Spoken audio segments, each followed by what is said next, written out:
കാവ്യ മാധവൻ, മമ്മൂട്ടി, മാല പാർവതി, ഇപ്പൊ വിവന്ത എന്ന് പറഞ്ഞിരിക്കുന്ന താജ് ഹോട്ടൽ. എന്താണ് ആ ഒരു കാര്യത്തിൽ ഒരു പരസ്പര വിരുദ്ധത വന്നത്? ശരിക്കും ഒറ്റപ്പെട്ടിട്ടുള്ളത്. ഞാൻ ഈ പറഞ്ഞതെല്ലാം ഒരു ഡ്രാമയാണ്. ഈവൻ പ്രോസിക്യൂഷന്റെ ഭാഗത്ത് കേൾക്കാൻ വേണ്ടി ഒരാളെന്നെ വിളിച്ചു. ഇവരെന്നോട് ചോദിച്ചത് എന്താ അറിയോ, നീ കോംപ്രമൈസിന് തയ്യാറാണ്? അവിടുത്തെ പോലീസ് എൻ്റെ അടുത്ത് ചോദിച്ച കാര്യമാണ്. ഇത് ബ്രേക്കിംഗ് ആയിരിക്കും, കേസിന്റെ എവിഡൻസ് എല്ലാം കൊടുത്തത്. എന്റെ മൊബൈൽ എടുക്കാൻ നോക്കിയപ്പോൾ ഇവർ സമ്മതിച്ചില്ല. എന്തുകൊണ്ടാണ് ഇപ്പൊ ഇത്രയും വർഷം ഗ്യാപ്പ് എടുത്തിട്ട് സജീർ ഇത് മീഡിയയുടെ മുമ്പിൽ വന്ന് പറഞ്ഞത്? ആ സമയത്ത് എന്തുകൊണ്ട് ഒരാളോടും ഇത് ഷെയർ ചെയ്യാനോ അല്ലെ കേസ് കൊടുക്കാനോ തോന്നി? അന്ന് എന്താണ് യഥാർത്ഥത്തിൽ ഹോട്ടലിൽ സംഭവിച്ചത്? അത്രയും വലിയൊരു ഹോട്ടലില് ഇത്രയും സുരക്ഷിതത്വമില്ലാതെ ഒരാൾക്ക് കയറി പോകാൻ പറ്റും എന്ന് പറയുന്നത് അവിശ്വസനീയമായിട്ട് എനിക്ക് തോന്നി. I said no. എന്നെ വിളിച്ചിട്ട് എന്നോട് പറഞ്ഞു ഹൗ മച്ച് യു വോണ്ട് മണി. ഞാൻ പറഞ്ഞു സാർ പൈസ ഒന്നുമല്ല. മൂന്നാമത്തെ വട്ടം ഞാൻ മെസ്സേജ് അയക്കും, I am Ranjith wife, don't send me any message on this number. അപ്പോഴാണ് ഞാൻ മനസ്സിലാക്കുന്നത് ഹി യൂസ്ഡ്. ഒബ്വിയസ്ലി സജീർ അവിടെ ബില്ലിംഗ് ആയിരുന്നു, താല്പര്യപ്പെട്ട ചെയ്ത് ഞാൻ പറഞ്ഞതിനെ നിഷേധിക്കാൻ പറ്റുമോ? പ്രശസ്തിക്ക് വേണ്ടി അല്ലെങ്കിൽ ലൈംലൈറ്റ് വരാൻ വേണ്ടിയിട്ടാണ് സജീർ ചെയ്യുന്നതെന്ന് പറഞ്ഞത്. ഹൗ മച്ച് യു വോണ്ട് എൻ്റെ അടുത്ത് ചോദിച്ചിട്ടുണ്ട്, എത്ര പൈസ വേണ്ടെന്ന്. ഒരു സെക്ഷൽ തോട്ടുള്ള സംസാരമായിരുന്നു. അന്ന് 19 ആണെന്നുണ്ടെങ്കിൽ സജീർ നിന്ന് 28 ആയാൽ പോലെ പറയുന്നതിലൊരു പരസ്പര വിരുദ്ധത ഓഡിയൻസിന് ഫീൽ ചെയ്യുന്നുണ്ട്. അതുകൊണ്ടാണ് അവർ നെഗറ്റീവ് കമന്റും കാര്യങ്ങളുമായിട്ട് വരുന്നത്. എന്തുകൊണ്ടാണ് അയാൾ പറഞ്ഞപ്പോ തന്നെ ഫുൾ നേക്ഡായിട്ട് നിന്ന് ഫോട്ടോ ഇപ്പൊ പറഞ്ഞു വരുന്നത് ഇവര് ഇത് എല്ലാം മുക്കി കേസ് റദ്ദാക്കി? ആത്മഹത്യയുടെ ഒരു വക്കിലേക്ക് എല്ലാരും കൂടി എന്നെ തള്ളി കൊണ്ടുപോവാ, നീ പോയി മരിക്കുക. This video is powered by youth face. Hi hello, fame സ്റ്റെപ്പിന്റെ മറ്റൊരു എപ്പിസോഡിലേക്ക് എല്ലാവർക്കും സ്വാഗതം. ഞാൻ നിങ്ങളുടെ ഷാലു. ഇന്ന് എൻ്റെ കൂടെ ഉള്ളത് ഹേമ കമ്മിറ്റി റിപ്പോർട്ട് എന്ന് പറയുന്ന ആ ഒരു ഇത് നമ്മൾ ആരും മറന്നു കാണില്ല. ഏകദേശം 1 വർഷം ആവാനായി. ഇപ്പോൾ വിവാദമായി കൊണ്ടിരിക്കുന്നത് സംവിധായകൻ രഞ്ജിത്തിന്റെ കേസ് റദ്ദാക്കി എന്നുള്ളതാണ്. സോ ആ ഒരു കേസിൽ വിക്ടിമായിട്ടുണ്ടായിരുന്ന വ്യക്തി തന്നെയാണ് നമ്മുടെ കൂടെ ഉള്ളത്. വെൽക്കം സജീർ. ഓക്കെ, സജീറിന്റെ ഇപ്പോഴത്തെ കറന്റ്ലി അവസ്ഥ എന്താണ്? കറൻ്റ്ലി അവസ്ഥ എന്ന് പറയുന്ന വളരെ ഞാൻ പോയിക്കൊണ്ടിരിക്കുന്ന വളരെ ഒരു ബാഡ് സിറ്റുവേഷനിലൂടെയാണ്. കാരണം ആദ്യമായിട്ടായിരിക്കും ഒരു ബോയ് അയാൾക്ക് ഉണ്ടായിട്ടുള്ള ഒരു കാര്യം തുറന്നു പറഞ്ഞിരിക്കുന്നത്. സോ ഞാൻ വിചാരിച്ചത് ഒരു ഹിസ്റ്ററി, ഞാൻ റിമാർക്കബിൾ ആയിട്ടുള്ള ഒരു പാസ്റ്റ്, അല്ലെങ്കിൽ നമ്മൾ ആരും തുറന്നു പറയാൻ പേടിക്കുന്ന കാര്യം തുറന്നു പറഞ്ഞാൽ എനിക്കതിൽ ഒരു ജസ്റ്റിസ് കിട്ടും എന്നുള്ള ഒരു ഇതുകൊണ്ടാണ് ഞാൻ പറഞ്ഞത്. പക്ഷേ ഞാൻ ഇന്ന് അനുഭവിക്കുന്ന പെയിൻ എന്ന് പറഞ്ഞാൽ റിയലി അൺഡിസ്ക്രൈബബിൾ. അത്ര വിഷമത്തിലൂടെയാണ് ഞാൻ കടന്നു പോകുന്നത്. അതെ, അന്ന് ശരിക്കും എന്താണ് ഉണ്ടായത്?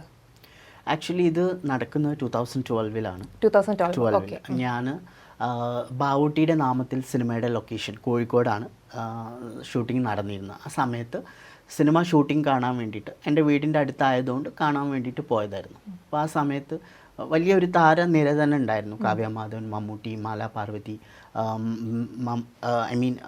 ഈ വലിയ സ്റ്റാർസായിട്ടുള്ള ഒരു മൂവി ഷൂട്ടിംഗ് ആയിരുന്നു. അപ്പോൾ ഞാൻ ആ സിനിമയുടെ ഷൂട്ടിംഗ് ശരിക്കും ഞാൻ പോയത് മമ്മൂട്ടിയെയും രഞ്ജിത്തിനെയും കാണാൻ വേണ്ടിയിട്ടാണ്. കാരണം സംവിധായകൻ രഞ്ജിത്ത് എന്ന് പറയുന്ന അത്രയും ഫേമസ് ലിജൻഡാണ് മലയാള സിനിമ ഇൻഡസ്ട്രിയിൽ. അപ്പോൾ കാണണം എന്നുള്ളൊരാഗ്രഹത്തിൽ പോയതാണ്. പോയ സമയത്ത് ഈ ആൾക്കൂട്ടത്തിൻ്റെ ഇടയിൽ ഇവർ ഷൂട്ടിങ്ങിൻ്റെ ബ്രേക്ക് ആയ സമയത്ത് അവർ അതിൻ്റെ ഒരു പോസ്റ്റ് പ്രൊഡക്ഷൻ കൺട്രോളർ അയാൾ എൻ്റെ അടുത്തേക്ക് വരികയുണ്ടായി. അപ്പോൾ ഞാൻ ഓഫ്കോഴ്സ് ഞാൻ ഈ കൂട്ടത്തിൻ്റെ ഇടയിലാണ്. അപ്പോൾ ഈ ആളുകൾ എല്ലാം ഗേറ്റൊക്കെ ക്ലോസ് ചെയ്തിട്ടുണ്ടായിരുന്നു. പക്ഷെ അയാൾ എൻ്റെ അടുത്ത് വന്നിട്ട് ചോദിച്ചു, മോൻ എന്തിനാണ് നിൽക്കുന്നതെന്ന് ചോദിച്ചു. അപ്പം ഞാൻ പറഞ്ഞു, എനിക്കൊന്ന് രഞ്ജിത്ത് സാറിനെ കാണാൻ പറ്റുമോ എന്ന് ഞാൻ ചോദിച്ചു. അപ്പോൾ വളരെ എല്ലാ ഓഡിയൻസിനെ പോലെ ആ ഒരു എക്സൈറ്റ്മെൻറ്റിലാണ് ഞാൻ. അത് കൂടാതെ മമ്മൂട്ടിയും എല്ലാവരും അവിടെ ഇരിക്കുന്നു. സോ ആ ഒരു ഇതിലാണ് ഞാൻ പോയി ഞാൻ. അപ്പോൾ ഇവർ എൻ്റെ അടുത്ത് മാത്രം, ഇത് ചിലപ്പോൾ ആളുകൾക്ക് വിശ്വസിക്കാൻ ബുദ്ധിമുട്ടായിരിക്കും. കാരണം ഇത്രയും തിരക്കിൻ്റെ ഇടയിൽ എന്നോട് മാത്രം അത് ചോദിച്ചു എന്ന് പറയുമ്പോൾ that will be something different. പക്ഷേ ദിറ്റ് ഇസ് ദ എക്സാക്റ്റ് സ്റ്റോറിയാണ് ഞാൻ പറയുന്നത്, നടന്ന സംഭവം. അപ്പോൾ ഞാൻ അദ്ദേഹത്തോട് പറഞ്ഞപ്പം അദ്ദേഹം എന്നോട് പറഞ്ഞു വെയിറ്റ് ചെയ്യുമെന്ന് പറഞ്ഞിട്ട് അദ്ദേഹം ഉള്ളിലേക്ക് പോയി. ആ സമയത്ത് സംവിധായകൻ രഞ്ജിത്ത് പുറത്തുണ്ടായിരുന്നു, അതുപോലെ മമ്മൂക്കി എല്ലാവരും അവിടെ ഇരിക്കുന്നുണ്ടായിരുന്നു. കുറച്ച് കഴിഞ്ഞപ്പോൾ അദ്ദേഹം വന്നിട്ട് പറഞ്ഞു നീ വാ എന്ന് പറഞ്ഞു. എന്നെ ഉള്ളിലേക്ക് കൂട്ടിക്കൊണ്ടുപോയി. ആ സമയത്ത് എനിക്ക് എൻ്റെ കൂടെ വേറൊരു ഫ്രണ്ട് ഉണ്ടായിരുന്നു. ഞാൻ ആ ഒരു എക്സൈറ്റ്മെൻറ്റിൽ ഞാൻ ഉള്ളിലേക്ക് പോയപ്പം ഞാൻ മമ്മൂട്ടിയും കാവ്യമാധവനെയും ഒന്നും ഞാൻ ശ്രദ്ധിച്ചില്ല. ഞാൻ ഈ വീട്ടിൻ്റെ ഉള്ളിലേക്ക് എന്നെ അവർ വിളിച്ചല്ലോ. അപ്പം ഞാൻ പോയപ്പം സംവിധായകൻ രഞ്ജിത്ത് അവിടെ ഉണ്ടായിരുന്നു. അവിടെ ഒരു ഡൈനിങ് ഹാൾ പോലെ ആ ഹാളിലായിരുന്നു അദ്ദേഹം ഇരുന്നത്. അപ്പോൾ ഞാൻ എന്നോട് പേര് ചോദിച്ചു, വീട് എവിടെയാണെന്നൊക്കെ ചോദിച്ചു. അപ്പോൾ ആ സമയത്ത് ഞാൻ അദ്ദേഹത്തോട് ഞാൻ പറഞ്ഞു, ഞാൻ സാറിൻ്റെ എല്ലാ മൂവീസും കണ്ടിട്ടുണ്ട്, എനിക്ക് ഭയങ്കര ഇഷ്ടമാണ് എന്നൊക്കെ പറഞ്ഞപ്പോൾ he was like okay fine. അങ്ങനെ ഞാൻ പറഞ്ഞു, എനിക്ക് സാറിൻ്റെ ഒരു നെക്സ്റ്റ് മൂവിയിൽ എന്തെങ്കിലും ഒരു റോൾ എനിക്ക് ചെയ്യാൻ പറ്റുമോ, എനിക്ക് വലിയ ആഗ്രഹം ഉണ്ടെന്ന് പറഞ്ഞപ്പോൾ ഹി ജസ്റ്റ് സഡൻലി എന്നോട് പറഞ്ഞു, ഞാൻ നല്ല ബിസിയാണ്, will do one thing, I'll just give you my number. Don't call me, just text me എന്ന് പറഞ്ഞിട്ട് എനിക്ക് അവിടെയുള്ള ടിഷ്യൂ പേപ്പർ, ടാബിൽ നിന്നൊരു ടിഷ്യൂ പേപ്പർ എടുത്തിട്ട് അദ്ദേഹത്തിൻ്റെ നമ്പർ എഴുതി തന്നു. ഈ എഴുതി തന്നിട്ട് ഈ നമ്പർ ഞാൻ എഴുതി തന്ന നമ്പർ ഞാൻ കയ്യിൽ വെച്ചിട്ട് എന്നോട് പറഞ്ഞു, again don't call me, only text me എന്ന് പറഞ്ഞു. അങ്ങനെ ഞാൻ ഈ നമ്പർ എടുത്ത് ഞാൻ സത്യം പറയാൻ ഭയങ്കര ഹാപ്പി ആയിരുന്നു. Because nobody will believe director Ranjith going to give you number. Just imagine, something you know. അതാണ് ഞാൻ പറഞ്ഞ കാര്യങ്ങളൊക്കെ ആൾക്കാർക്ക് വല്ലാതെ വിശ്വസിക്കാൻ പറ്റാത്തത്. ബട്ട് അതൊരു സ്റ്റോറി അല്ല, that is A truth. In fact അദ്ദേഹത്തിന് അറിയാം ഞാൻ എന്താണ് സംഭവിച്ചതെന്നുള്ളത്. ഞാൻ ഒരിക്കലും ഇത് പറയുമ്പോഴും ലൈക്ക് ഞാൻ പറഞ്ഞല്ലോ, ഇത്ര വലിയൊരു സംവിധായകനിൽ നിന്ന് നമുക്ക് ഇങ്ങനെ ഒരു അപ്രോച്ച് നമുക്ക് കിട്ടുക എന്ന് പറയുന്നത് ഇറ്റ്സ് എ ലക്ക്. അങ്ങനെയാണ് ആൾക്കാർ കാണുക. അപ്പോൾ ഞാനും ആ ഒരു എക്സൈറ്റ്മെൻറ്റിൽ നമ്പറൊക്കെ എടുത്ത് എനിക്ക് തന്ന നമ്പറുമായിട്ട് ഞാൻ വീട്ടിലേക്ക് തിരിച്ചു പോയി. ആൻഡ് ഐ വാസ് ലൈക്ക്, ഞാൻ എൻ്റെ ഫ്രണ്ടിനോട് പറഞ്ഞപ്പോൾ he is also not believing that ഞാനിങ്ങനെ ഒരു സംഭവം ഉണ്ടെന്ന് പറഞ്ഞപ്പോൾ. അങ്ങനെ വീട്ടിലെത്തി. പിന്നെ അന്ന് നൈറ്റ് കഴിഞ്ഞു. പിറ്റത്തെ ദിവസം I just send A message, hi sir, this is Sajeer എന്നുള്ള മെസ്സേജ് അയച്ചു. ഞാൻ ഷൂട്ടിംഗ് ലൊക്കേഷനിൽ വന്നതാണ്. അപ്പോൾ ലൈക്ക് അന്ന് എൻ്റെ അടുത്ത് പറഞ്ഞു, ഐ ആം സ്റ്റിൽ ബിസി, ഒരു 2 days കഴിഞ്ഞാൽ ഞാൻ പാക്കപ്പായിട്ട് ബാംഗ്ലൂരിലേക്ക് പോകും. സോ നിങ്ങൾക്ക് ഇത് ഒരേ മെസ്സേജ് അല്ല, ഇറ്റ് വാസ് ലൈക്ക് ആൾട്ടർനേറ്റീവായിട്ട് ഞാൻ ഇങ്ങനെ മെസ്സേജ് അയച്ചിട്ടുണ്ടായിരുന്നു. അപ്പോൾ ഞാൻ 2 ദിവസം കഴിഞ്ഞ് ബാംഗ്ലൂർ പോകും. അപ്പോൾ ബാംഗ്ലൂരിലേക്ക് വരികയാണെങ്കിൽ we can meet from there. അപ്പോൾ അങ്ങനെ പറഞ്ഞിട്ട് ഈ ഇതിൻ്റെ ഒരു പിന്നെ ഞാനിങ്ങനെ വെയിറ്റ് ചെയ്യാണ്, I want to meet him in Bangalore. അപ്പം ഞാനും ഓക്കെ പറഞ്ഞു. കാരണം എനിക്കും ബാംഗ്ലൂർ പോകേണ്ട ഒരു ആവശ്യം ഉണ്ടായിരുന്നു. അപ്പോൾ ഈ ഒരു റീസണും കൂടി ആയപ്പോൾ ഞാൻ ബാംഗ്ലൂരിലേക്ക് പോയി. ഞാൻ അന്ന് പോയത്, അപ്പോൾ കുറേ പേര് ചോദിച്ചു അന്ന് എങ്ങനെയാണ് പോയത്, ടിക്കറ്റ് എടുത്തതിൻ്റെ ടിക്കറ്റ് ഉണ്ടോ. ഈ ഒരു 10 years മുമ്പ് നടന്ന 12 years മുമ്പ് നടന്ന കാര്യത്തിന് ഹൗ വി ക്യാൻ, അന്നത്തെ ടിക്കറ്റ്സ് ഒന്നും എടുത്ത് വെക്കാൻ പറ്റില്ലല്ലോ. അത് ഞാൻ ബസ്സിനാണ് പോയത്. നൈറ്റിൽ കാലിക്കറ്റിൽ നിന്ന് ബസ്സുണ്ട്, കല്ലട, അങ്ങനത്തെ ഒരുപാട് ബസ്സുകളുണ്ട്. അപ്പോൾ അങ്ങനെ ഞാൻ പിന്നെ ബാംഗ്ലൂരിൽ പോയ സമയത്ത് ഐ സ്റ്റിൽ കോണ്ടാക്ട് ഹിം. അപ്പോൾ എൻ്റെ അടുത്ത് പറഞ്ഞു ഞാൻ താജിലാണെന്ന് പറഞ്ഞു. അപ്പോൾ ഇപ്പോൾ ഇതിലേറ്റവും വലിയൊരു കോൺട്രവേഴ്സി വന്നത് എന്താണെന്ന് വെച്ചാൽ, ഞാൻ പറഞ്ഞ ഡേറ്റ്സ് ക്ലാഷായി. ഞാൻ പറഞ്ഞ ഇത് അതിലോട്ട് ഞാൻ വരാം. താജ് ഹോട്ടലിൽ വെച്ച് 2012 ഇഷ്യൂ ഉണ്ടാകുന്നത് എന്ന് പറയുന്നു. പക്ഷേ ഹോട്ടൽ തുടങ്ങിയ വർഷം എന്ന് പറയുന്നത് 2016. എന്താണ് ആ ഒരു കാര്യത്തിൽ ഒരു പരസ്പര വിരുദ്ധത വന്നത്? തീർച്ചയായിട്ടും ഞാനത് പറയാം. ഈ 2016 പറഞ്ഞ താജ് ഹോട്ടൽ അഥവാ ബാംഗ്ലൂർ എയർപോർട്ടിനടുത്തുള്ള ഹോട്ടലാണ്. ഓക്കെ, ബട്ട് അത് ബാംഗ്ലൂർ എയർപോർട്ടിനടുത്തുള്ള ഹോട്ടൽ എന്ന് പറയുന്നത് ഞാൻ പറഞ്ഞത് ബാംഗ്ലൂരിനടുത്തുള്ള അഥവാ എയർപോർട്ടിനടുത്തുള്ള ഹോട്ടൽ താജ് എന്നാണ്. അത് 2 എയർപോർട്ട് ഉണ്ട് ബാംഗ്ലൂർ. ഒന്ന് ഇപ്പം ഉള്ള പുതിയ എയർപോർട്ടും ഒരു പഴയ HAC എന്ന് പറഞ്ഞിട്ട് HCA എയർപോർട്ട്. അത് ഓൾഡ് എയർപോർട്ടാണ്. അത് വളരെ ക്ലിയർ ആയിട്ട് ഞാൻ മജിസ്ട്രേറ്റിൻ്റെ മുമ്പിൽ പറഞ്ഞതാണ്. കാലിക്കറ്റൊന്നും ഞാൻ ഈ കാര്യം അവരുടെ അടുത്ത് പറഞ്ഞതാണ്. അഥവാ പഴയ എയർപോർട്ടിനടുത്തുള്ള ഹോട്ടൽ, റെസിഡൻസി റോഡിലുള്ള ഇപ്പോൾ വിവന്ത എന്ന് പറഞ്ഞിരിക്കുന്ന താജ് ഹോട്ടൽ. അന്ന് താജായിരുന്നു, ഇപ്പം അത് വിവന്തയാണ്. ഈ റെസിഡൻസി റോഡിലുള്ള ഹോട്ടൽ അന്ന് രഞ്ജിത്ത് അന്ന് എൻ്റെ അടുത്ത് പറഞ്ഞത് ഓൾഡ് എയർപോർട്ടിനടുത്തുള്ള ഹോട്ടൽ. കാരണം ബാംഗ്ലൂരിൽ ഞാൻ പുതിയതാണ്, എനിക്കതിനെക്കുറിച്ച് ഒരു ഐഡിയ ഇല്ല. അങ്ങനെ ഞാൻ ഓട്ടോയിൽ പോയി ഇറങ്ങുമ്പോൾ ഓൾഡ് എയർപോർട്ടിനടുത്തുള്ള താജ്, അത് റെസിഡൻസി റോഡിലുള്ള ഇപ്പോൾ ഉള്ള വിവന്ത എന്ന് പറയുന്ന ഹോട്ടൽ, അവിടെയാണ് ഞാൻ പോയത്. ആഫ്റ്റർ ഞാൻ ഈ ഒരു എവിഡൻസ് കൊടുത്തപ്പോഴും ഈ മജിസ്ട്രേറ്റിൻ്റെ അടുത്ത് പറഞ്ഞപ്പോഴും പിന്നെ ഞാൻ കേൾക്കുന്നത് ഞാൻ പറഞ്ഞ ഹോട്ടലല്ല, ഇവർ പറഞ്ഞ ഹോട്ടൽ, എല്ലാം വിപരീതമായിട്ടാണ് ഞാൻ കേൾക്കുന്നത്. ഞാൻ ആ ഹോട്ടലിൽ എവിഡൻസ് കൊടുക്കാൻ പോയപ്പോൾ എനിക്ക് വളരെ ക്ലിയർ ആയിട്ട് മനസ്സിലായി ഞാൻ അന്ന് പോയ വഴികളും കാര്യങ്ങളും. ഇപ്പോൾ ഒരു ചാനലിൽ ഞാൻ കണ്ടു ഈ ഒരു രഞ്ജിത്തിന് കേസ് റദ്ദാക്കിയപ്പോൾ എന്നെ കാണുന്നില്ല, ഞാൻ ആർക്കും ഇതിനെക്കുറിച്ച് പറയുന്നില്ല, ഞാനത് സ്റ്റോപ്പ് ചെയ്തു. ഒരിക്കലുമല്ല. എനിക്ക് പറയാനുള്ള ഒരു പോസിബിലിറ്റി ഞാൻ അന്ന് തന്നെ എല്ലാ ചാനൽസിനും ബൈറ്റ് കൊടുത്തതാണ്. ഇവർ ഈ പറഞ്ഞ ഡേറ്റ് ക്ലാഷ് ആയപ്പോഴും ഞാൻ വീണ്ടും ഇത് ഞാൻ ചാനലിൽ വന്ന് പറഞ്ഞു, നിങ്ങൾ പറഞ്ഞ പോലെയല്ല, ഇത് 2016 ഇപ്പോൾ ഇവർ പറയുന്ന ഹോട്ടൽ താജ് അഥവാ എയർപോർട്ടിന് അടുത്തുള്ള, ഓഫ് കോഴ്സ് പുതിയ എയർപോർട്ട് അടുത്തുള്ള താജ്, രണ്ട് താജ്, ടോട്ടൽ 3 താജ് ഉണ്ട്. എയർപോർട്ടിന്റെ അടുത്ത് രണ്ട് എയർപോർട്ടിന്റെ അടുത്തും രണ്ട് താജ് ഉണ്ട്. അപ്പൊ ഈ ഓൾഡ് എയർപോർട്ടിന് അടുത്തുള്ള റെസിഡൻസി റോഡിലുള്ള വിവന്ത നിങ്ങൾക്ക് ചെക്ക് ചെയ്യാം. ഞാൻ പറഞ്ഞത് തെറ്റാണെങ്കിൽ Vivanta residency road Bangalore airport Taj, അത് ആരോട് ചോദിച്ചാലും അറിയാവുന്നതാണ്. ഇപ്പോൾ ഉള്ള ഇവർ പോയത്, എന്നെ ഫസ്റ്റ് ഇവർ കൊണ്ടുപോകുന്നത്, ഞാൻ ബാംഗ്ലൂർ പോലീസ് സ്റ്റേഷൻ എന്നെ വിളിച്ചപ്പം ഞാൻ പോകുന്നത് ബാംഗ്ലൂർ എയർപോർട്ടിന് അടുത്തുള്ള പോലീസ് സ്റ്റേഷനിലാണ്. അപ്പോഴും എനിക്ക് സംശയമായിരുന്നു, യശ്വന്ത്പൂർ താജാണത്. അപ്പം ഞാൻ പറഞ്ഞു ഇതല്ല ഹോട്ടൽ, ഇതല്ല അവിടെ പറഞ്ഞപ്പോൾ കെമ്പിഗൌഡേന്റെ അടുത്തുള്ള താജാണ്. കെമ്പിഗൌഡ എന്ന് പറയുന്നത് ഇപ്പോഴത്തെ ന്യൂ എയർപോർട്ടാണ്, പഴയ എയർപോർട്ടാണ് ഞാൻ പറഞ്ഞത്. അപ്പം ഞാൻ ഈ പോലീസ് എൻ്റെ അടുത്ത് വന്നപ്പോൾ തന്നെ ഞാൻ പറഞ്ഞു, സർ ഇതല്ല ഹോട്ടൽ, എനിക്ക് അറിയുന്ന ഹോട്ടൽ, ഞാൻ പോയ ഹോട്ടൽ പഴയ ഓൾഡ് എയർപോർട്ടിൽ നിന്നാണ് എന്ന് എന്നോട് പറഞ്ഞത്.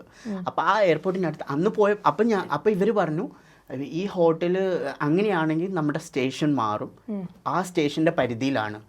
അവർ വളരെ ക്ലിയർ ആയിട്ട് എന്നെ അവിടെ കൊണ്ടുപോയി. അവിടെ ഞാൻ ആ ഹോട്ടൽ തിരിച്ചറിഞ്ഞു. അവരെൻ്റെ ഫോട്ടോഗ്രാഫ്സ് അവിടെ ഏത് വഴിയിലൂടെ പോയത് എല്ലാവരും എടുത്തു. പിന്നെ ഞാൻ കാലിക്കറ്റിലേക്ക് തിരിച്ചു വന്നു. ഞാൻ എൻ്റെ ജോലീൻ്റെ ആവശ്യത്തിന് ദുബായി പോയി. പിന്നെ ഞാൻ കേൾക്കുന്ന ന്യൂസ് ഞാൻ പറഞ്ഞത് തെറ്റാണെന്നും പറഞ്ഞ് ഞാൻ പറഞ്ഞ ഡേറ്റ് ക്ലാഷ് ആയിരുന്നു. വളരെ വിഷമം തോന്നി. ബിക്കോസ് നമ്മൾ ഇതിനു വേണ്ടി ഇനീഷ്യേറ്റ് ചെയ്യാന്ന് പറയുന്നത് എല്ലാം എൻ്റെ ബന്ധങ്ങൾ, എനിക്കുണ്ടായിട്ടുള്ള നഷ്ടങ്ങൾ എന്ന് പറഞ്ഞാൽ വളരെ വലുതാണ്. ഞാൻ അത്രത്തോളം ഒറ്റപ്പെട്ടിട്ടുണ്ട്. ഫൈനലി ഈ ഒരു സിറ്റുവേഷനിൽ എന്നെ എത്തിച്ചപ്പോൾ ഇവരിങ്ങനെയൊക്കെ മാറ്റി പറഞ്ഞപ്പോൾ ആരോട് പോയി പറയും എന്താണെന്ന് എനിക്കറിയില്ല. ഞാൻ ശരിക്കും ഒറ്റപ്പെട്ടിട്ടുള്ളത്. അപ്പോൾ ഈ ഒരു കേസിലും കൂടി അനുകൂലമായി വിധി വന്ന, എനിക്കല്ല അവർക്ക് അനുകൂലമായി വന്ന, ഞാൻ ഈ പറഞ്ഞതെല്ലാം ഒരു ഡ്രാമയാവും. അപ്പോൾ ഞാൻ ഇത്രയും സ്ട്രഗിൾ ചെയ്തതിന് ഒരു അർത്ഥം ഉണ്ടാവില്ല. ഞാൻ പറയുന്നത് കേൾക്കാൻ പോലും അവർ തയ്യാറാവുന്നില്ല. ഈവൻ പ്രോസിക്യൂഷൻ്റെ ഭാഗത്തുനിന്ന് എന്നെ വിളിക്കുകയെ, നിൻ്റെ കാര്യങ്ങൾ എന്താണെന്ന് കേൾക്കാൻ വേണ്ടി ഒരാളും എന്നെ വിളിച്ചിട്ടില്ല. എനിക്കത് പറയുമ്പോൾ ഭയങ്കര വിഷമം വരും. കാരണം എന്താണെന്ന് വെച്ചാൽ ഞാൻ 1, 2, 3 തവണ ഞാൻ ബാംഗ്ലൂരിൽ പോയി. അവിടെ ഹോട്ടലിൽ സ്റ്റേ ചെയ്തിട്ടാണ് ഞാൻ ഈ കേസിൻ്റെ എവിഡൻസ് എല്ലാം കൊടുത്തത്. അന്ന് അവർ ഫോട്ടോസ് എടുത്ത സമയത്ത് ഞാൻ അതിന്ന് 2 ഫോട്ടോ എൻ്റെ മൊബൈലിൽ എടുക്കാൻ നോക്കിയപ്പോൾ ഇവർ സമ്മതിച്ചില്ല. ഇവരെന്നോട് ചോദിച്ചത് എന്താ അറിയോ, നീ കോംപ്രമൈസിന് തയ്യാറാണോ? പോലീസ്, അവിടുത്തെ പോലീസ് എൻ്റെ അടുത്ത് ചോദിച്ച കാര്യമാണ്. ഇത് ബ്രേക്കിംഗ് ആയിരിക്കും, പക്ഷേ എനിക്ക് പറയാനുള്ളത് ഞാൻ പറഞ്ഞല്ലേ പറ്റൂ. കാരണം ഞാൻ അല്ലെങ്കിൽ നാളെ ഞാനാണ് തെറ്റുകാരൻ. ഞാൻ അനുഭവിക്കുന്ന സൈബർ ബുള്ളിങ്, എൻ്റെ ഇൻസ്റ്റാ അക്കൗണ്ടിൽ വരുന്ന എത്ര മോശമായിട്ടാണ് എന്നെ അവർ ചിത്രീകരിച്ചിരിക്കുന്നത്, എല്ലാം ഞാൻ ക്ഷമിക്കുക, അതൊന്നും എനിക്ക് കുഴപ്പമില്ല.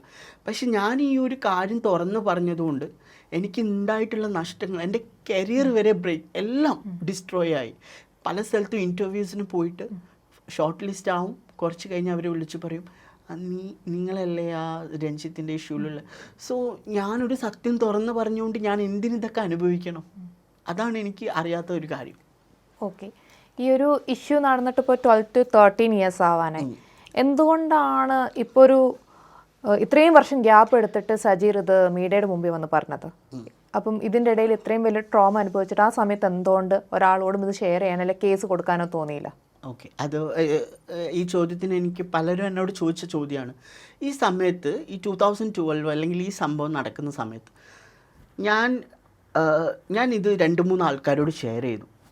അന്ന് ഞാനൊരു വീട്ടിൽ, എന്നെ ഒരു കാലിക്കറ്റിൽ അറിയപ്പെടുന്ന ഒരു ബിസിനസ് ലേഡി ഹസീന മൻസൂർ, ഞാൻ അവരുടെ വീട്ടിലായിരുന്നു താമസിച്ചുകൊണ്ടിരുന്നത്. അപ്പം മാമിനോട് ഞാനിത് പറഞ്ഞപ്പം ഷീ സ്ലാപ്ഡ് മീ.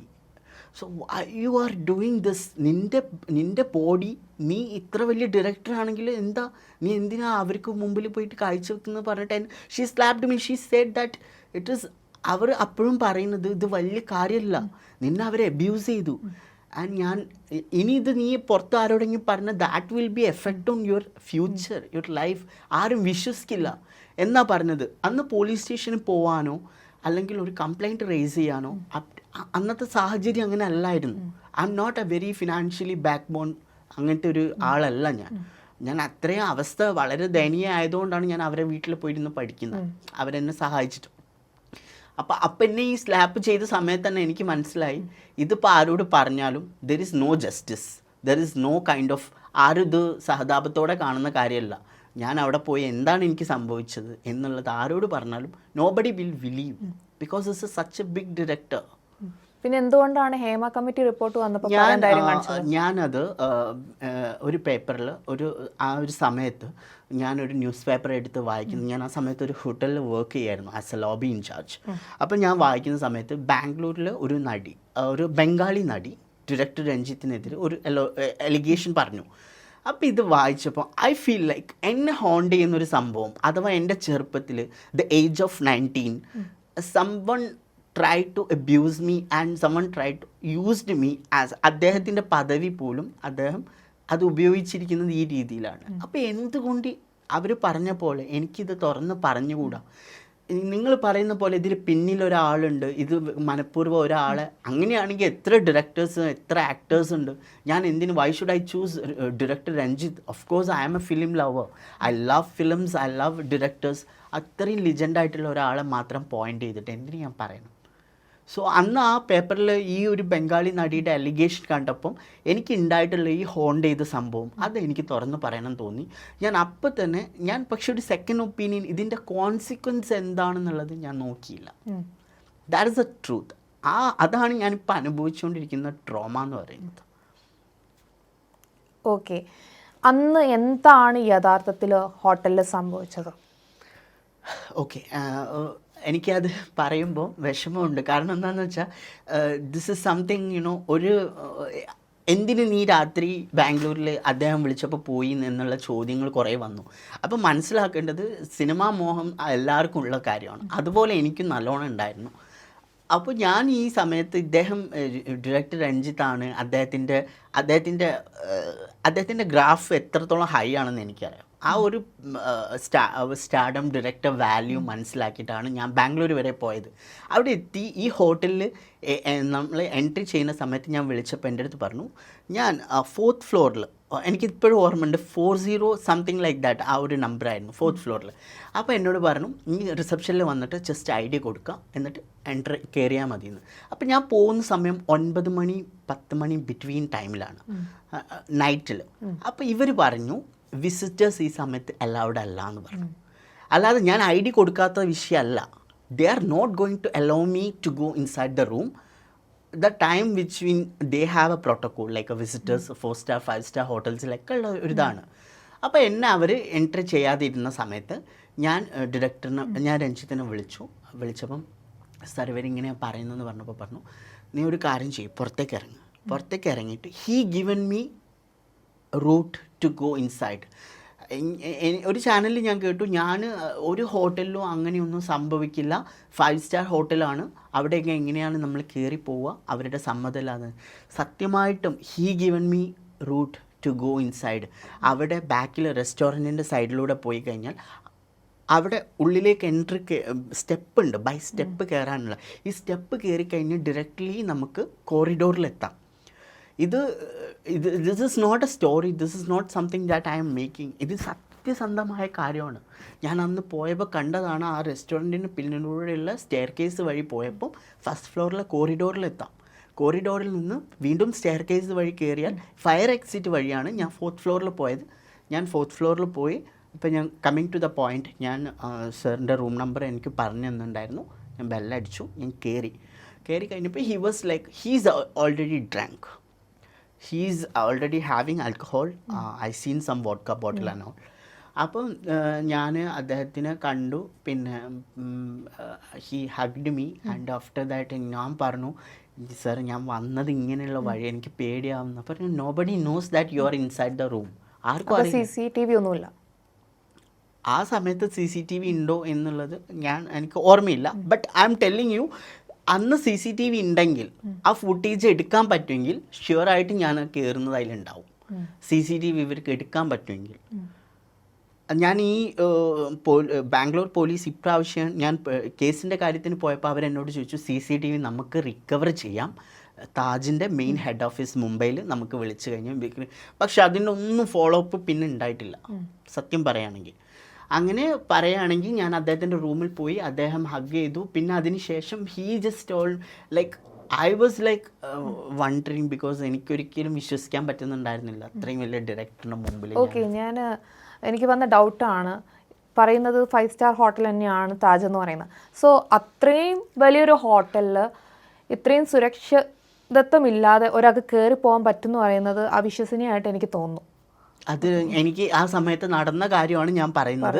അത് ഒരാള് ചോദിക്കുമ്പോൾ എങ്ങനെയൊന്നും നടക്കില്ല എന്ന് പറഞ്ഞാലും ആ സമയത്ത് ഞാൻ God knows, director Ranjith knows and I nose.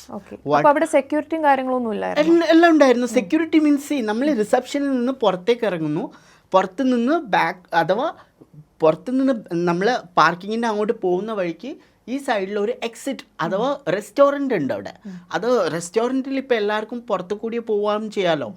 അഥവാ ഈ ഒരു റെസ്റ്റോറൻറ്റിൻ്റെ എൻട്രൻസ് എന്ന് പറയുന്നത് ലോബിയിലൂടെയും പോവാം, പുറത്ത് നിന്ന് പോകുന്നവർക്കും പോവാം റെസ്റ്റോറൻറ്റിലേക്ക്. അങ്ങനെയുള്ളൊരു എൻട്രൻസ് ആണത്. അവിടെ ഒരു സ്റ്റെയർ കേസ് ഉണ്ടായിരുന്നു. ആ സ്റ്റെയർ കേസ് വഴിയാണ് ഞാൻ കയറിയത്. അത് ഇത് ലൈക്ക് ഞാൻ പറയുമ്പോൾ അത് നിങ്ങൾക്ക് അവിശ്വസനീയമായി, ഇതാണ് സത്യം. അതുകൊണ്ടാണ് ഞാൻ അത് വീണ്ടും വീണ്ടും പറയുന്നത്. And I am ready to tell everywhere. Okay, so back to പോയിന്റിലോട്ട് വരാം. അങ്ങനെ റൂമിൽ വന്നു. So what's next? പിന്നെ ഞാൻ അദ്ദേഹത്തിനോട് പറഞ്ഞത്, സാർ ഞാൻ ഇത്രയും കഷ്ടപ്പെട്ട് വന്നത് വേറെ ഒന്നുമല്ല, എനിക്ക് സിനിമയിൽ അഭിനയിക്കണം, എസ്പെഷ്യലി സാറിൻ്റെ ഒരു മൂവിയിൽ, because I know you will give me a good role. Maybe എനിക്ക് ടാലൻറ്റ് ഉണ്ടാവില്ല, സ്കിൽ ഉണ്ടാവില്ല, I am not look like maybe whatever the people says. എനിക്ക് എൻ്റെ ഉള്ളിൽ അപ്പോഴത്തെ ആഗ്രഹം അഭിനയിക്കുക എന്നുള്ളത് മാത്രമായിരുന്നു. അപ്പോൾ അദ്ദേഹം എന്നോട് പറഞ്ഞൊക്കെ നമുക്ക് ശരിയാക്കാം, don't worry, first you just fresh up ആയിട്ട് വാ എന്ന് പറഞ്ഞു. ആൻഡ് ഞാൻ പോയിട്ട് ഫ്രഷപ്പായി. പിന്നെയുള്ള കാര്യങ്ങൾ എന്ന് പറഞ്ഞാൽ എന്തുകൊണ്ട് നീ എതിർത്തില്ല എന്നൊക്കെ പറയുന്നുണ്ടെങ്കിലും ഞാൻ പറയുന്നത് I M A boy, I believe that I M A boy on that time. അപ്പോൾ എനിക്ക് അദ്ദേഹം എന്നെ ഹഗ് ചെയ്യുമ്പോഴും എന്നെ ബാക്കി കാര്യങ്ങൾ അദ്ദേഹം എൻ്റെ അടുത്ത് അപ്രോച്ച് ചെയ്യുമ്പോഴും I don't feel anything bad. പക്ഷെ പിന്നെയാണ് ഹി ഡ്രാങ്ക് ഓൾറെഡി. സോ നമുക്ക് അറിയാം ഒരു മദ്യപിച്ച ഒരാൾ എത്രത്തോളം എങ്ങനെയായിരിക്കും പെരുമാറുക. പിന്നെ ഞാൻ അതിൻ്റെ ഇടയ്ക്കാണ് I was wearing a towel. So he told me that I am taking some pictures. അപ്പോൾ ഞാൻ ചോദിച്ചു എന്തിനാ പിക്ചറൊക്കെ എടുക്കുന്നത്. പക്ഷെ അപ്പോഴും എന്നോട് പറഞ്ഞു, he given me something very flattering ആയിട്ടുള്ള, വളരെ ലവബിൾ ആയിട്ടുള്ള talks. Like I can see your eyes, you so beautiful in mirror. ഞാനിങ്ങനെ മിററിൻ്റെ മുന്നിൽ നിൽക്കുമായിരുന്നു. And I never seen some boys have this kind of beautiful eyes. എൻ്റെ അടുത്ത് പറഞ്ഞു, എന്നെ പ്രൈസ് ചെയ്തിട്ടുണ്ട്. I was so happy that time. പിന്നെ after that he took some pictures and he told me that he going to send some, of course ഞാൻ പറഞ്ഞിട്ടുണ്ടായിരുന്ന ആക്ട്രസിൻ്റെ പേര്. അപ്പോൾ അങ്ങനെ പിക്ചർ അയച്ചു കൊടുത്തു എന്ന് പറഞ്ഞു. പിന്നെ ഈ സമയത്ത് he was using A phone, and ആ സമയത്തുള്ള വാട്സപ്പ് ഒന്നും വന്നില്ലല്ലോ. So he using A phone which is I am still don't know which app he is using. May be kind of Messenger ആയിരിക്കും, മെസ്സഞ്ചറൊക്കെ അപ്പോഴും ഉണ്ട്. അപ്പം അങ്ങനെ ഫോട്ടോ അയച്ചു കൊടുത്തു. അതിന് ശേഷം പിന്നെ വാട്ട് എവർ തിങ്സ് അതെനിക്ക് ഡിസ്ക്ലോസ് ചെയ്യാൻ കുറച്ച് ബുദ്ധിമുട്ടുണ്ട്. പക്ഷേ എന്നാലും physically he use to me. I said no. I really, because it's a first time എനിക്കുണ്ടായ ഒരു എക്സ്പീരിയൻസ് ആണത്. ബട്ട് ഞാൻ നോ പറഞ്ഞപ്പോഴും അദ്ദേഹം എന്നോട് ചെയ്യാൻ പറഞ്ഞ പല കാര്യങ്ങളും അതൊക്കെ എനിക്ക് എന്താ പറയുക, അന്ന് വളരെ ഫസ്റ്റായിട്ടുള്ളൊരു എക്സ്പീരിയൻസ് ആയിരുന്നു. പക്ഷെ ഞാൻ അതിനൊന്നും അപ്പോഴെല്ലാം ഞാൻ നോ പറഞ്ഞെങ്കിലും പോലും എനിക്ക് വിഷമമുള്ള കാര്യം എന്താണെന്ന് വെച്ചാൽ after that night was done, whatever he want to do he did. മോർണിംഗിൽ അദ്ദേഹം വേറൊരു മനുഷ്യനായിരുന്നു. When he wake up, Saji wake up എന്നെ വിളിച്ചിട്ട് എന്നോട് പറഞ്ഞു, I need to go, I am very getting late, so how much you want money? That he asked me. I was so tears on my eyes. Because ഞാൻ പറഞ്ഞു, sir പൈസയൊന്നുമല്ല, I came here, ഞാൻ അഭിനയിക്കാനല്ലേ, എനിക്ക് എന്തെങ്കിലും ഒരു chance തരണം എന്നല്ലേ ഞാൻ പറഞ്ഞുള്ളൂ. അതാണ് ഞാൻ പറഞ്ഞത്. And he asking me how much you want to go back to Calicut. That's what I am asking. ബാക്കിയുള്ള കാര്യമൊക്കെ we'll talk later. അങ്ങനെ ഒരു വൈൻഡപ്പ് ആയിരുന്നു അവിടെ ഉണ്ടായിരുന്നത്.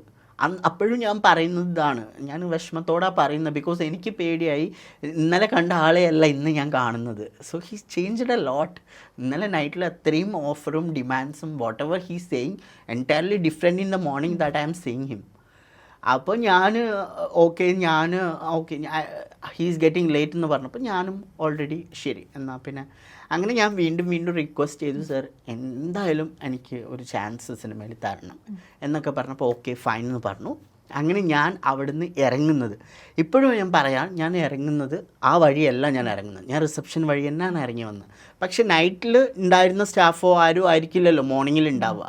സോ എനിക്ക് അവിടെ ഒരു പ്രോബ്ലം ഞാൻ നേരിട്ടിട്ടില്ല, എന്തുകൊണ്ട് ഇയാൾ കയറി എന്നൊന്നും ആരും എന്നോട് ചോദിച്ചിട്ടില്ല. ഞാൻ നേരെ എൻട്രൻസ് വഴി തന്നെ തിരിച്ചിറങ്ങി വന്നു. പിന്നെ ആഫ്റ്റർ എനിക്ക് വിഷമം ശരിക്കും ഞാൻ ഫീൽ ചെയ്തത് എന്താണെന്ന് വെച്ചാൽ, 2 ദിവസം കഴിഞ്ഞ് ഞാൻ കാലിക്കറ്റിൽ എത്തിയിട്ട് പിന്നെ ഞാൻ മെസ്സേജ് അയച്ചു, 2 വട്ടം മെസ്സേജ് അയച്ചു. 3ാമത്തെ വട്ടം ഞാൻ മെസ്സേജ് അയക്കുമ്പോൾ he just send me a reply, I am Ranjith wife, don't send me any message on this number. എനിക്ക് നല്ല ഓർമ്മയുണ്ട് അത്, ഞാൻ രഞ്ജിത്തിൻ്റെ വൈഫാണ്, ഇനി ഇതിലേക്ക് മെസ്സേജ് അയക്കരുതെന്ന് പറഞ്ഞിട്ട്. So I know that is Ranjith only send me that message. He cannot tell all the story to his wife അല്ലേ. അപ്പോൾ അത് ശരിക്കും അപ്പോഴാണ് ഞാൻ മനസ്സിലാക്കുന്നത് he use to me. Okay, so ഈ ഒരു കാര്യം പറഞ്ഞതിൽ എനിക്ക് സ്വാഭാവികമായി വന്ന ഡൗട്ടാണ്, ഇത്രയും വലിയൊരു trauma he used you. Okay, അതായത് തൻ്റെ സമ്മതമില്ലാതെ യൂസ് ചെയ്തിട്ടും പിന്നെയും അഭിനയ മോഹം എന്ന് പറഞ്ഞിട്ട് പിന്നെ അയാളെ പോയി കോണ്ടാക്ട് ചെയ്യാനുണ്ടായ ഒരു ഇതെന്താണ്?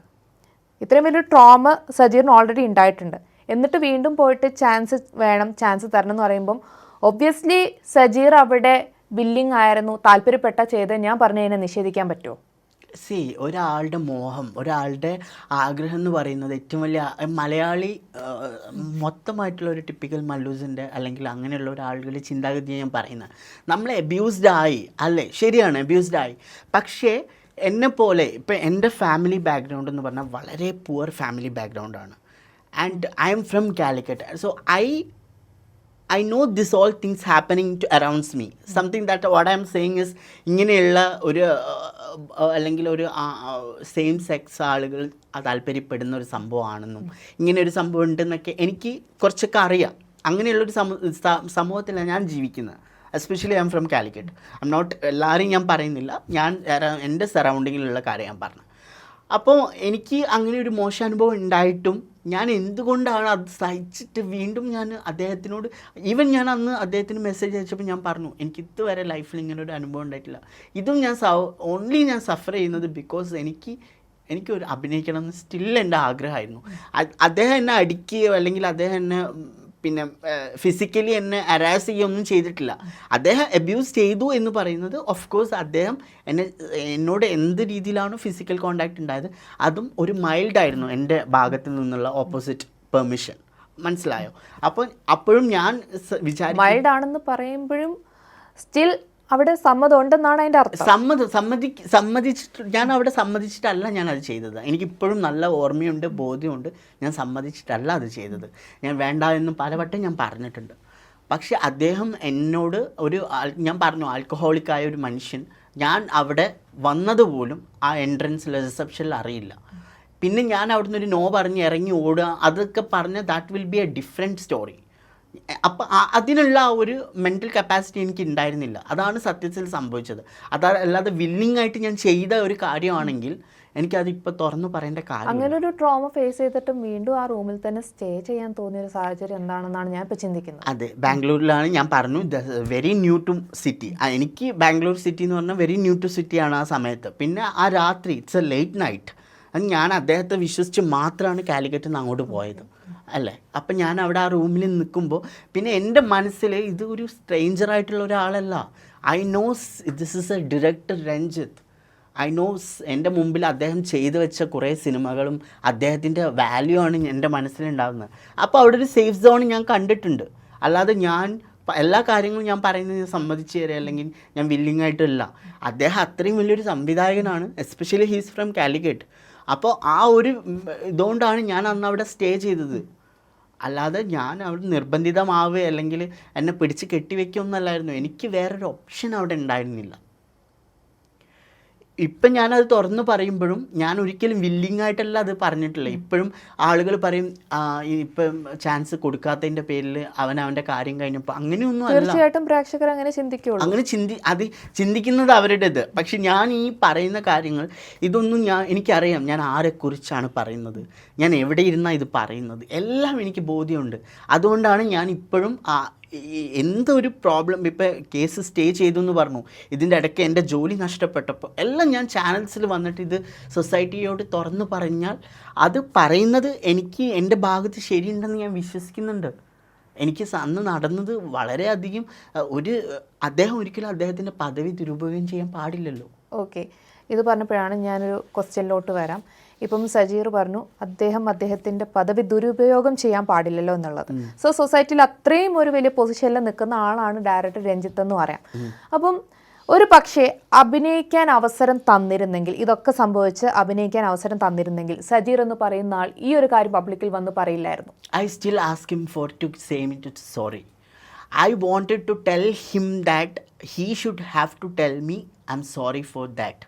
അത് ഞാൻ ഇനി സിനിമയിൽ എനിക്ക് അഭിനയ ചാൻസ് കിട്ടിയാലും എനിക്ക് അവസരങ്ങൾ ഇനി വേറെ വന്നാലും അദ്ദേഹമാണ് അതിന് കാരണമാണെങ്കിലും still I will ask him to tell me sorry because I am age of 19. അദ്ദേഹത്തിനൊരു മകനുണ്ടാവും എൻ്റെ പ്രായത്തിലുള്ള.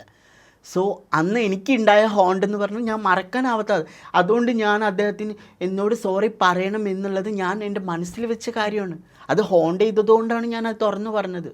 ഒരു സോറി പറഞ്ഞാൽ മാത്രം തീരാവുന്ന ഇതാണോ ഇത്രയും വലിയൊരു ട്രോമ എന്ന് പറയുന്നത്? സോറി പറഞ്ഞാൽ തീരാവുന്നെന്ന് പറഞ്ഞാൽ അദ്ദേഹം മനസ്സിലാക്കണം അദ്ദേഹം എന്താണ് ചെയ്തത് എന്ന്. അദ്ദേഹം മനസ്സിലാക്കേണ്ട ഒരു കാര്യമല്ലേ. അദ്ദേഹത്തിൻ്റെ മകനോട് പ്രായമുള്ള ഒരു പയ്യനെ സിനിമയിൽ അഭിനയിക്കാൻ ഞാൻ നോക്കട്ടെ എന്നെക്കൊണ്ട് പറ്റുമെന്ന് പറഞ്ഞ് ബാംഗ്ലൂരിൽ വിളിച്ച് അവിടെ നിന്ന് ഹോട്ടലിൽ അത്രയും അദ്ദേഹത്തിൻ്റെ മെൻ്റൽ കപ്പാസിറ്റിയാണ് ആ ഒരു ഹോട്ടലിൽ നിന്ന് ഞാൻ എൻട്രൻസ് വഴി അല്ലാതെ കയറിപ്പോയത് പോലും. കാരണം ബാംഗ്ലൂരിൽ നിങ്ങൾക്ക് അന്വേഷിക്കാം എന്നെക്കുറിച്ച്. ഞാൻ ബാംഗ്ലൂരിൽ പോയി അവിടെ സെറ്റിലായ ഒരു മനുഷ്യനല്ല. And my age you can check what is my age on that time. അപ്പോൾ ഇതൊക്കെ സംഭവിച്ചപ്പോൾ അങ്ങനെ ഇത്ര കാര്യങ്ങളൊക്കെ ചെയ്തൊരു വ്യക്തി ആയതുകൊണ്ട് അദ്ദേഹത്തിന് വളരെ ക്ലിയർ ആയിട്ട് അറിയാം ഈ പയ്യന് ബാംഗ്ലൂരായിട്ട് ഒരു പരിചയമില്ല. സോ രാത്രി വന്നാൽ ഞാൻ ഇങ്ങനെ പെരുമാറിയാലും he will not going to escape. നമുക്ക് ചാടിപ്പോയിട്ട് നേരെ വീട്ടിലേക്ക് ഓടി പോകാൻ പറ്റില്ല എന്നുള്ള നല്ല ബോധ്യം അദ്ദേഹത്തിനുണ്ട്. എനിക്ക് നല്ല വിഷമമുണ്ട്. ഞാനും ഇപ്പോൾ പറഞ്ഞ പോലെ ഒരു സോറി പറഞ്ഞാൽ തീരാവുന്ന പ്രശ്നമല്ല ഇത്. പക്ഷേ ഇതിൽ നിന്ന് വേറെ എന്താണ് ഇതിൽ നിന്ന് വേറെ ഒരു മറുപടി എനിക്ക് ലഭിക്കുക? അദ്ദേഹം സോറി പറയുക എന്നുള്ളത് ഓക്കെ, അത് എൻ്റെ മാന്യത, എൻ്റെ മനസ്സിന് എനിക്ക് തോന്നിയൊരു കാര്യം. അദ്ദേഹത്തിന് മനസ്സിലാവണം ഈ ഒരു പ്രായത്തിലുള്ള പയ്യൻ ഞാൻ അങ്ങനെ യൂസ് ചെയ്യാൻ പാടില്ല. ആ ഒരു സോറിയാണ് ഞാൻ ഉദ്ദേശിച്ചത്. എനിക്ക് കോൾ വന്നിട്ടുണ്ടായിരുന്നു. അദ്ദേഹത്തിൻ്റെ മകൻ്റെ ഒരു ഫ്രണ്ട് എന്നെ വിളിച്ചിട്ടുണ്ടായിരുന്നു. അവരുടെ ഫാമിലിയായിട്ട് ബന്ധമുണ്ട്. എന്നെ വിളിച്ചിട്ട് സോറി പറയാൻ ഞാൻ എന്താണ് ചെയ്യേണ്ടത്, അഥവാ അവർ എന്താണ് എനിക്ക് വേണ്ടി ചെയ്തു തരേണ്ടതെന്ന് ചോദിച്ചിട്ട് ഞാൻ പറഞ്ഞ ഒന്നുമല്ല, അച്ഛനോട് എന്നോട് സോറി പറയാൻ പറഞ്ഞാൽ മതി. ആ സോറിയിൽ എനിക്ക് മനസ്സിലാവും, അദ്ദേഹത്തിനും മനസ്സിലാക്കാം. എനിക്കൊരു പാരൻസ് ഇല്ലാത്തൊരു കുട്ടിയാണ് ഞാൻ. എൻ്റെ വാപ്പ എൻ്റെ ഉമ്മ എന്നുള്ള അങ്ങനത്തെ ഒരു സങ്കല്പമേ എനിക്ക് എൻ്റെ ലൈഫിൽ കിട്ടിയിട്ടില്ല. അങ്ങനെയുള്ളവർ അയാൾ ഉപയോഗിച്ച് കഴിഞ്ഞാൽ എനിക്കുണ്ടാവുന്നൊരു മെൻ്റൽ വേദന, അത്രത്തോളം പെയിൻ എനിക്കുണ്ടാവും. അതുകൊണ്ടാണ് ആ വേദന ഉള്ളിൽ ഒതുക്കിയിട്ട് നിന്നത്. പക്ഷേ ഈ ഒരു സമയത്ത് എനിക്ക് തുറന്നു പറയാൻ തോന്നി, ഞാനത് പറഞ്ഞു.